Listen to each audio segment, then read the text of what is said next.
This is the Prestigious Initiative. Welcome. I'm Chris Bean, and here with me is Chris Kent. Hello, Mr. Kent. Hello, sir. Today we have an extraordinary guest joining us today, Clarissa Burt. She is an internationally acclaimed award-winning media personality, producer, director, author, and former supermodel. Her recent book, The Self-Esteem Regime, has won international acclaim, and we're thrilled to have her here. Welcome, Clarissa. How are you? Hey, Chris and Chris. Hey, you two Chris's. That's my mom's name, so it comes pretty easily. So tell us a little bit about yourself. You know, what brought you on the path to the self-esteem? Yeah, real simple. It just really had, a lot to do with, obviously, and I think it does with pretty much everybody that's listening, our childhood, our backgrounds, what we learned from the tribe at home. What was it that we were subjected to? I don't know that I've ever really come across that many people say, I had the most perfect parents. I had the most perfect childhood. Like, I had no pain. There was no, it's really difficult to come across anybody that I have ever found that has said, yeah, well, there were some glitches and there were some things that had to work out along the way. I had a mother. My mother is an absolutely beautiful woman. And I watched this woman as a young girl who, absolutely had no self-esteem, extremely low self-esteem. Please don't take my picture. I came out horrible in pictures, and she was always worried about her weight. And she, no need to be. So here I am as a young girl, watching her, learning from her, and perceiving her in a completely different way than how she perceived herself. Let's move on to my grandmother, another really beautiful woman. So one day she decides, she's in her 60s, 50s, maybe she was. She took 2 diet pills one day. So she choked on them, perforated her esophagus and wound up 6 weeks in the hospital. And I'm looking at my grandmother like, you're everything to me. You're my soulmate. I love you. My perception of you is so grand. Why don't you see what I see? Fast forward to, stories I won't bore you with friends and girlfriends of mine in school and the toxic relationships. Fast forward to to the supermodels that I worked with. And I have to say that, again, this is not, everyone, but there were certain instances that I stopped and scratched my head and said, why is she in a toxic relationship? Why is she doing the drugs? Why is she binging and purging? Why is she, anorexic? What's going on? Like, why is the self-esteem for, some of the most beautiful creatures in the world, as low as it is? And so what is the connection between these girls on the runway, the Valentino and Saint Laurent shows, and my mother in Philadelphia, Pennsylvania? Like, where's the connection? And of course, the answer is, lack of happy, healthy self-esteem or low self-esteem. So it came, very early in my life that that I learned about this and that I wanted to talk about it. I was on stage 4 years ago, and when I got off the stage, Gary Krebs, who wrote, actually, he put my words down on paper, which was phenomenal. Took a lot off my plate. And he came to me after the speech and said, I've got to write your book. And I went, let's do this. It was just before COVID. And we started, dinking around. And I went up to the New York City, at the Javits Center, the Book Expo. And we walked he's like a mayor up there. And so we walked the aisles, talked to some book publishers. It was picked up by a New York City publisher, which was already anybody's dream. And then the book really it's been in Barnes & Noble for the last 2 years. You walk in and boom, there it is. So, and I say that because, first of all, I still pinch myself in disbelief that it happened that way. But I also say it because when I was a kid, guys, there weren't still dinosaurs walking around the earth. When I was a kid, we had no computers, no internet, no cell phones, none of that. And our information was either from the encyclopedia you had at home or from the bookstores. They were Board of Books, Walden Books, and Barnes & Noble. And there was a little teeny section in the back, and it was called Self-Help, and it had about 40 books on it on the shelves. And that's where I lived, because I needed the guidance, the support, I needed the help, I needed the information that was not forthcoming anywhere else to understand, and to understand a lot of things. And that's really why I say now, personal, they call the section now in Barnes & Noble is called the personal development section. And it's $1 billion industry. So just goes to show how we still are, especially after COVID, and especially in these really trying times of division and difficulty and trying to understand what's what as we get up and read the news every morning. It is really our sacred duty to continue the work on ourselves. Well, it's interesting. You talked about kind of the stories that we're told as kids, and we kind of latch on to those, and we start to self-believe those stories that somebody else put on us, that perhaps was put onto them, and we're fed these stories, and we assume that must be me too, and you fill into that, and it's a self-fulfilling prophecy. You hold yourself to where that line is, which is holding you back from what you actually could or should be doing, and because that story was told to you, that's all you have. And so that's really interesting. Of course, you found that across your life, that it's not just one class of people that has that, but that's everyone all across the board. No matter where you are, you have those stories, those limiting beliefs that you've been told, and that's all you have. Yeah, and that's so true. When I was talking to you before about the tribe, what the tribe teaches you, and how they try to hold on to you as you embark on your path, on your journey, your life's journey. They will try to hold on to you, and it's kind of a generational trauma, because the traumas have been passed forward from generation to generation, many of them. And we could be here all day on the epigenetics and all of that. But what I'm trying to get at is, when you decide, head scratcher, I don't necessarily know that everything I learned at home is serving me and my greater good. I don't know that everything I learned from my educational institutions was definitely, is definitely in alignment with who I am and how I feel. I don't know that even I'm going to bring in faith. Or a lot of times when sometimes faith, some things that I scratched my head as a Catholic growing up, going, I don't know. And I shouldn't say that. I've had 2 private audiences with Pope John Paul, so I have to be careful about that. But, I had to be me, and I had to be the best version of myself. And it wasn't always necessarily what I was bringing along with me. The question remains, is it yours? Is it yours, or was it something that you were taught? There's a great book by a man by the name of Mark Wolin. It's called Shake the Family Tree. It Didn't Start With You. And that is a really great read also, that kind of goes deeper into what I'm talking about right now. And a lot of the things that are projected onto us that we do believe that are ours are not. And when we decide that the things that we were taught don't serve us anymore, and we start to shed those beliefs, we are going to probably encounter some people that are going to get their noses out of joint. They're going to be upset with us. They might even be angry with us. They might even, stop communicating with us. And we have to be ready for that, the courageous part of the work that is to be done. And I'm telling you, one of the most difficult things about personal development and self-improvement is having the courage to really take a really deep look at yourself, who you are and who you want to be. Well, and you mentioned the concept of perfecting self-esteem. And I guess my question is, do you believe that is a achievable goal, or is it more about the progress as opposed to the perfection? I don't know that I've ever talked about the perfection of self-esteem. What I've talked about is that it's a constant. It is something that we will be doing. For people say, do you ever read enough books and you get to the point with your self-esteem, you can take a test, get 100 no, it doesn't work that way, because we are in constant evolution, right? And so as life will do, it ebbs and flows and it triggers. And whatever is going to come down the pike, we need to be ready for. We have to have the tools in the shed, and those tools come from the reading that we do around personal development, the work that we do around self-improvement, the courses, the classes, the seminars, whatever it may be. But it must be constant. It must be, put in the calendar as, almost as frequently as you go get your nails done or get a haircut.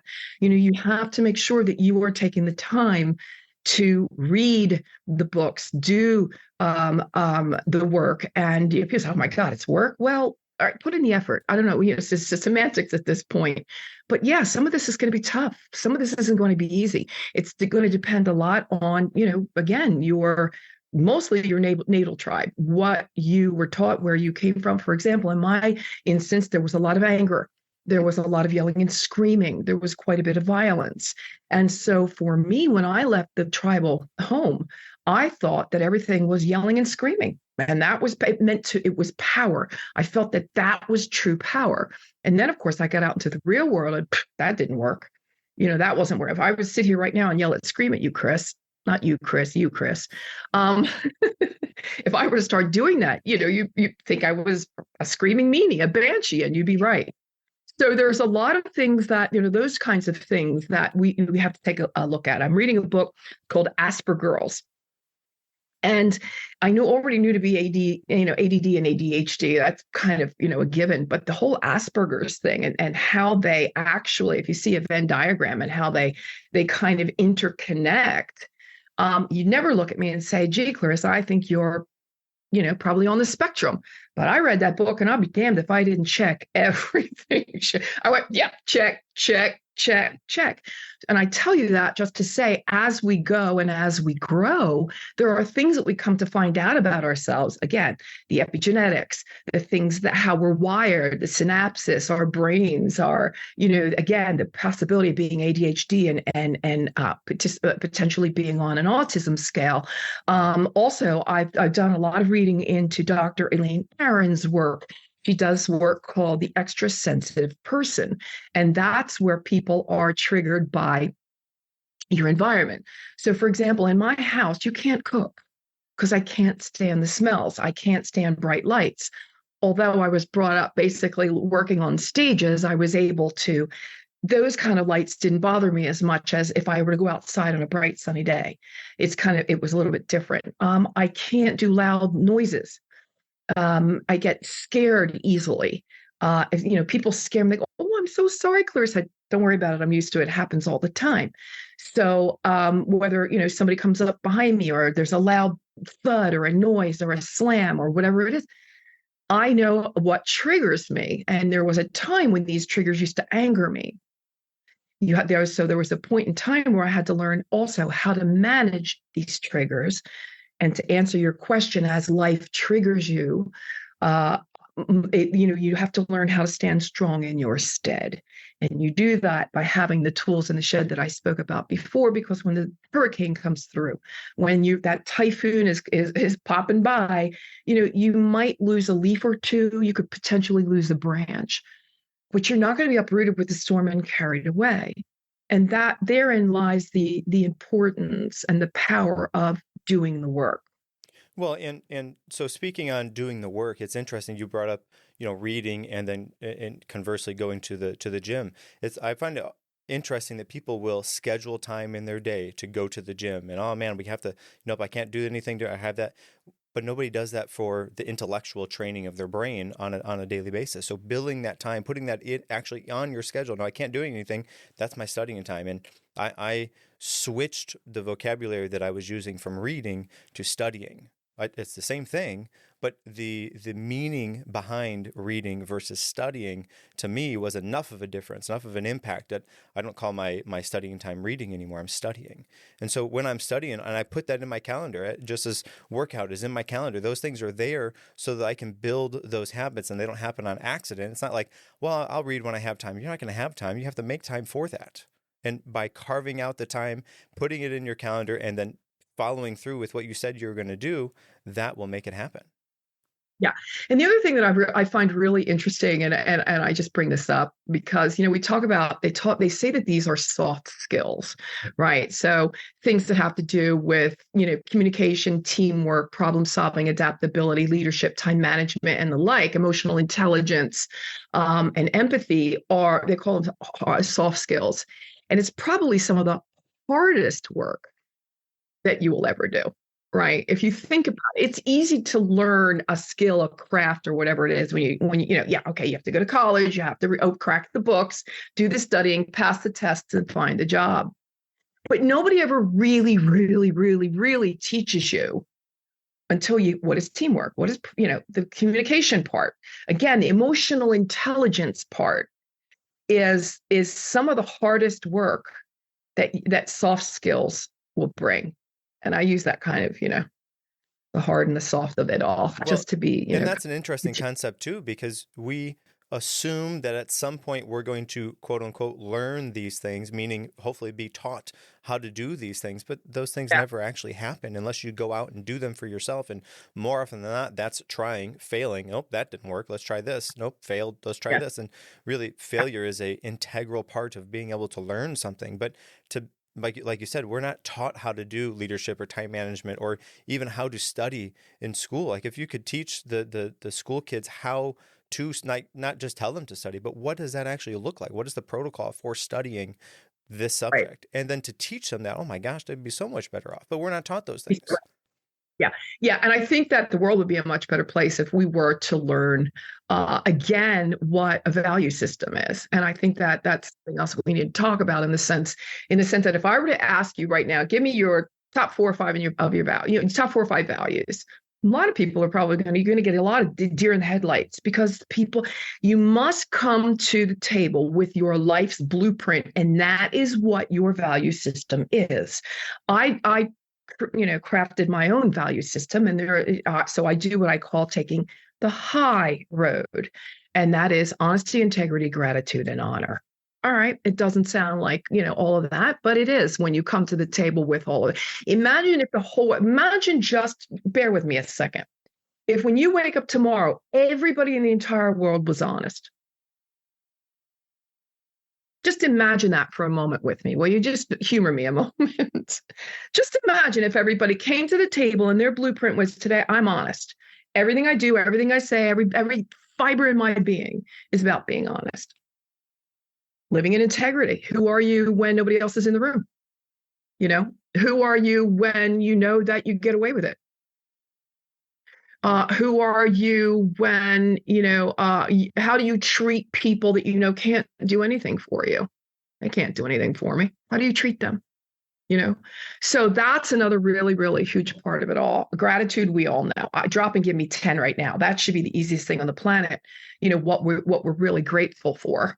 Food in the pantry, hot water this morning, a beautiful sunrise, my family that loves me, my health. We could be, again, right?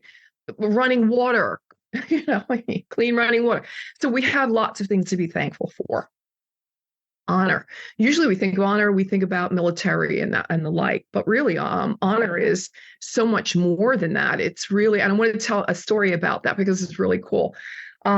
Because I believe in honor. I really think that it's one of those kinds of things that we need to be honoring. I have a story when I was on Survivor, I actually won Survivor, but I digress. So anyway, I was on Survivor I was on Italian Survivor, and we were in Nicaragua. So I get we get this exercise one day, and everybody has to get into helicopters and go somewhere to do an exercise. Okay, whatever. And so we're in 3 girls, and I'm in the front, and there are 2 of the bikini babes, the beautiful girls, the much younger girls, the kids that were on the show with me or with us, and they coerced the guy, the pilot of the helicopter, to go into the little thatched hut over there and get some snacks because we were starving. We were really, really, really hungry. And I lost 20 pounds on the island. It was great. It was phenomenal. But anyway, I digress. So, so he comes back with his brown paper bag, hands it to the girls, and off we go. So at a certain point during the voyage, I get this tap on my shoulder, and I look around, and they're proffering some food to me. I don't know what it was, crackers and cookies and whatever the heck it was. And oh, no, thanks. No, thanks. No, thanks. And I think that they weren't expecting that. And what happens right away is, first of all, it would have been dishonest. Second of all, it was against the rules. Now, I'm not saying that because, I want to be this little Miss Goody Two Shoes, but I'm telling you the story to drive home the point of honor. I was able to look at myself in the mirror and go, you did the right thing, because it would have been unfair to the other people that had absolutely nothing to eat. You would have had an unfair advantage, even if it was a little, snack cracker, whatever it was. It's not fair. It wouldn't have been right. And what was really interesting is how we were really tight, the 3 of us, how all of a sudden there was this, I'm going to call it a scission, if you will, this break in the relationship. I think they were afraid I was going to go and tell. I would have never done that. But I think that I had I think I had embarrassed them in a sense, and it made them think a minute about, whatever they thought, whether they thought I was the most horrible human being on the planet, or, hey, maybe we really shouldn't have done this. So honor is something that it really is, it's kind of a weapon in a way. And when you say, honor your parents, or say, what are you talking about? I had the worst parents in the world. Yeah, but honor is the weapon that'll keep their dysfunction from overtaking you. Think about that for a second, because what we talked about before from the natal tribe was all the dysfunction, right? So when we honor them for who they are and understand that their dysfunction was theirs, and we didn't have to continue to live in that dysfunction, it really does it's kind of one of those things that helps your heart from being damaged, because it's not about them. It's about moving past their dysfunction. Well, what an interesting way to think about values. I know for myself, I've done a value system, and basically the long and short of it is I broke my life down into categories, into like buckets. Okay, I'm a father, I'm a husband, all these things. And I thought, okay, great. Next part would be to order those in rank order. What's the most important? And then do that. And then I made a why. Like, why is this important to me? Why is this a value? And then I made an affirmation to go along with those. And that was kind of how I interact with what my values are, the things that I want to value in my life. But that high road method, that's really interesting. I've never heard of that before. Really, I was, it's again, it's kitschy and it's catchy, because taking the high road, and then the acronym, obviously, honesty, integrity, gratitude, and honor, and it keeps it really succinct. And if you, as your life's blueprint, can follow that on a constant, everyday, continual basis, no matter what, relate with your kids, with your wife, with your, with Chris sitting next to you, all of the above. Just imagine what kind of life you would be able to live. I mean, first of all, you're an instantaneous leader, because everybody will look up to you. And I'll close this. I'll close just this one thought with this, and that is, if you don't come from a healthy family, make sure, by doing the work, that a healthy family comes from you. Yeah. What a good way. Yeah. So to transition a little bit, you speak about mirror therapy as a concept in your book, and I'm just, could you share with our audience what mirror therapy is, where it originated, and how that kind of interacts with self-esteem? Where it originated, I don't know, but I will tell you that I learned of mirror therapy from Louise Hay's works. And so Louise Hay's, obviously the grand guru and grandmother of an immense publishing house that had to do with everything personal development and self-esteem, self-improvement. And then Jack Canfield used it in his works. And I think we know Jack Canfield as the part of the Chicken Soup for the Soul series, the other half along with Mark Victor Hansen. And he used it in his works. And I figured if it was good enough for them, it was good enough for me as well. And here's the basic concept. We don't always get the accolades or the affirmation that we need, or we think we need, from others. And sometimes that might be a really long time in coming. And, you could do it yourself. It's kind of where I talk about reparenting yourself. This is another way. This is like, you can, be your best cheerleader. You're your own rah-rah session. When you get in front of a mirror, there are two ways to approach a mirror. You can look at a mirror, or you can look into the mirror. And so when you're looking at the mirror, you're grooming, you're preening, right? When you're looking into the mirror, you're actually looking into your eyes and into your soul. And so you're going to stop, and you're really going to look, and you're going to take, you're just going to stop and look at yourself, just like you guys are looking at me and I'm looking at you right now. You're going to look at yourself, and you're going to settle in, because that already for some people is unnerving, right? And I mean this in all sincerity.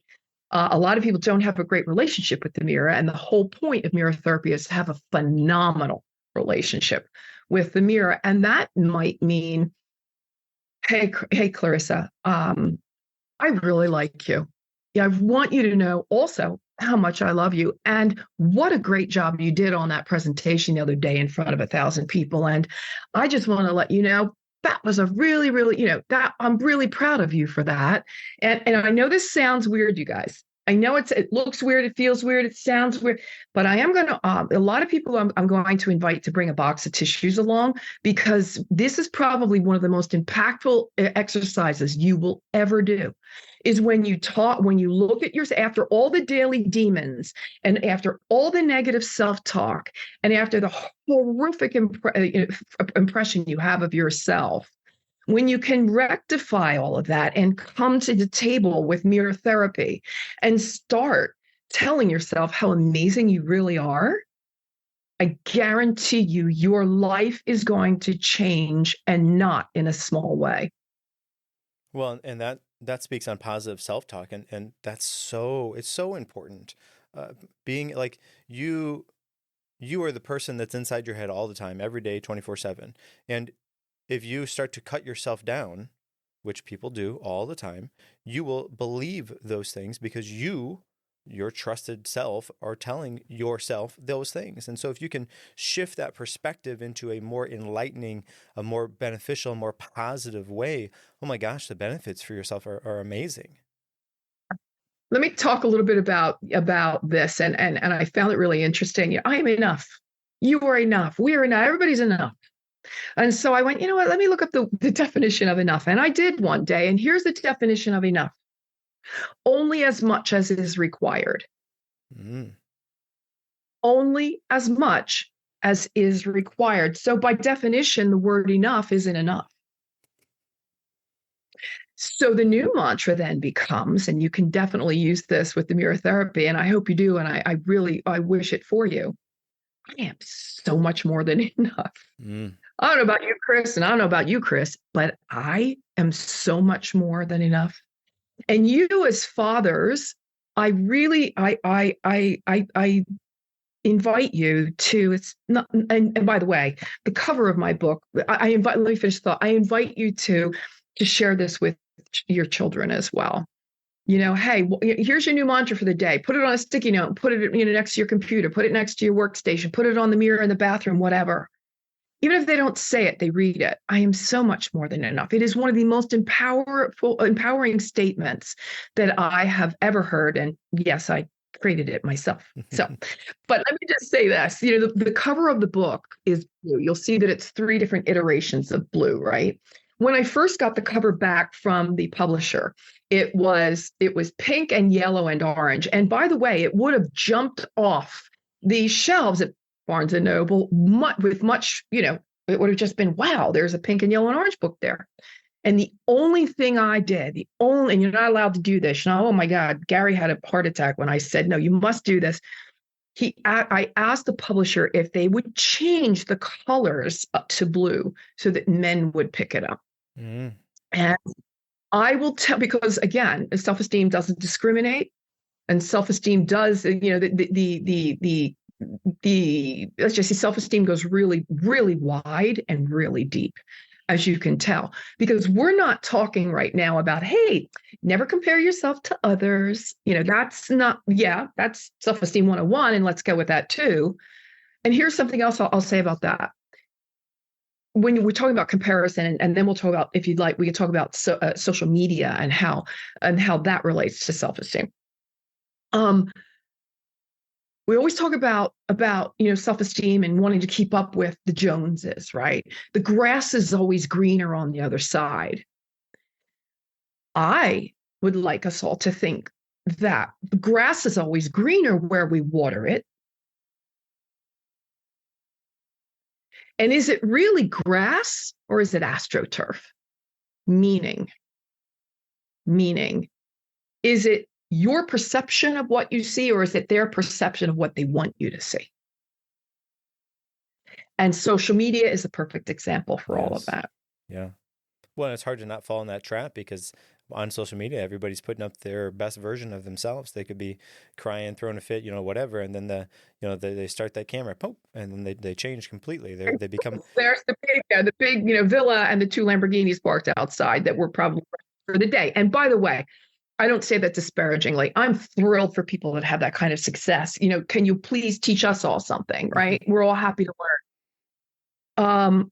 But the ones that want you to believe that there's something that they're not need to do the work on personal development, right? So I them to come and read my book or anyone else's book that might be able to help them.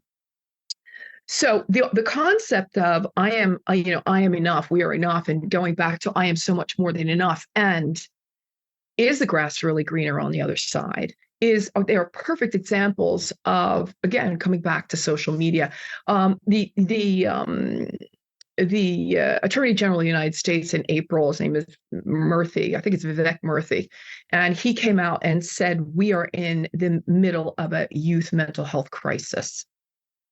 Youth mental health crisis. The CDC came out with numbers that are staggering. There's something that Dove does, which is called the Dove Self-Esteem Project, and they've been doing the Self-Esteem Project for years. I followed it with great awe because they do amazing work, and they did something in April it was hashtag no more filters.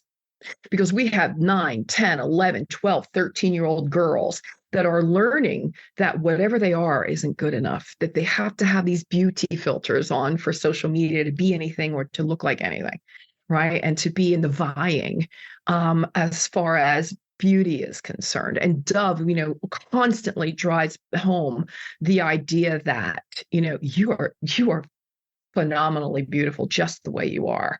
And that's exactly what we need to be taking a look at and getting these devices out of the hands of kids as much as they are, and teaching them that these filters are not reality. I mean, they're fun. They can be fun, but be real careful because that's not reality. Yeah. And so and it's very scary because a lot of these kids, when they find out that real life isn't reality, or I'm sorry, that the reality that they are perceiving isn't real life, we've got almost 50% of our kids right now, and I'm saying grade school from middle school, high school, and college age, are either anxious, they're depressed, they are thinking about, I say, committing suicide because I'm of an older generation, or have unalived themselves. So, we have to really, as adults, I'm not a biological parent, but I have been mother to many. And I think we really need to keep our ear to the ground, and it is our moral obligation and our sacred duty to be really checking in with these kids. Dinner time means those devices go, again, I can only suggest devices go away. You're without them for an hour, hour and a half, 2 hours, whatever it is. Get into the kitchen, help me chop up the onions. You set the table. We sit down and eat and discuss our day and find out how are we really doing. The bullying situation we just saw in Las Vegas, November 1st, where the kid was killed because he was standing up for friends of his. It's an awful situation, but these are things that are happening every day, and it's disheartening. It's really, quite frankly, it's deplorable. We should not be allowing this to happen. I see on the social media constantly parents that are going into school systems and saying this is happening to my child, and nothing is being done. Now, I don't have all the answers, but I know that if we were teaching our kids a little bit more about happy, healthy self-esteem and how to live in it and how to live with it, a lot of this stuff wouldn't be happening. Well, okay. So what if you had to lay out, let's say, the first 2 or 3 steps to having a happier, healthier self-esteem? What would the first 2 or 3 steps to do? And this could be for yourself, for the kids, just in general. What would that look like? Well, first of all, get your value systems, nice and talk about that. Talk about that to your kids. What are some really important things that you really think we need to be living by? What do you think about really being honest?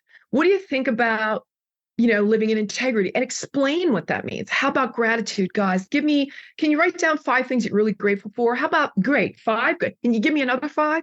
Really help stretch that out a little bit. I think that would be really, really good to do. I think, also the 4 pillars that I love to talk about, which are look good, feel good, be good, and greater good. And look good, we know it's the outside, right? And when we know that we are looking good, we have a lilt in our step. We affront our day. People say, oh, well, self-esteem shouldn't be about the way you look. All right, whatever. Okay, you can think of it that way, but I know that when I throw on a little mascara and some lip gloss, I'm feeling a little good about myself. I'm feeling, you wouldn't have want me to come on this podcast this morning the way I woke up. I promise you that, right? So that is an important, yes, of course, it's called taking pride in your appearance, right? Nothing wrong with that at all. Diet, exercise, nutrition, making sure that, that our brain and our second brain, meaning our gut and gut health, are all in alignment, that we are getting the proper nutrition, and that we are being mindful about wellness, whether that be a massage, whether it be self-care, whether it be taking some time off, a walk in the wilderness. I don't care what it is. This is something else we need to all be getting into the calendar. We can get the dog to the vet, and we can get our nails done, and we can get a haircut, or to the doctors. We can definitely get that into the calendar as well. And if that means, hey guys, every Saturday from 9 to 11, mom's out, or she's out, get that. And dads too. Again, I forgot to say the reason that, is this because I wanted, guys to read the book as well, because again, men suffer all of these things as well. They like to say they don't, and they probably, don't share as much, but they do. Everything we've talked about goes for guys, and maybe twice as much, because they feel as though they feel the shame of coming and saying, I'm not in a good place right now. Right. Or the shame of saying, hey, I'm doing some personal development work. Guys, a lot of guys don't feel comfortable with that. And I want to be the, one of the advocates of saying, get comfortable with that, because it's a really sexy thing. It's a really, really sexy thing.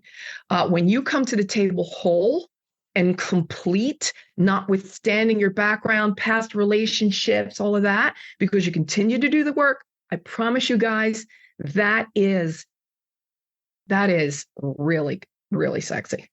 All right. So feel good. Again, diet, exercise, proper nutrition, right? That's really important.